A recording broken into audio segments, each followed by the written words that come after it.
Welcome to Virupakshi news channel. Bharatmata మహా ఆరతిలో అపశృతి. హుస్సేన్ సాగర్లో ఖాళీ బూడిదవుతున్న 2 బోట్లు. Hyderabad necklace road peoples plaza గ్రౌండ్లో కేంద్ర మంత్రి కిషన్ రెడ్డి నేతృత్వంలోని భారతమాత ఫౌండేషన్ ఆధ్వర్యంలో నిర్వహిస్తున్న భారతమాత మహా ఆరతి కార్యక్రమంలో అపశృతి చోటు చేసుకుంది.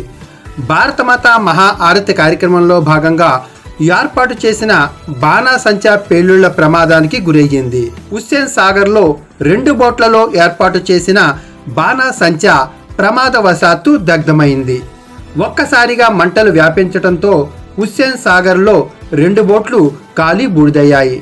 భారతమాత మహా ఆరతి కార్యక్రమానికి ముఖ్య అతిథిగా తెలంగాణ గవర్నర్ జిష్ణుదేవ్ వర్మ, ప్రముఖ సంగీత దర్శకుడు ఎంఎం కీరవాణి, నాగపని శర్మ తదితరులు హాజరయ్యారు.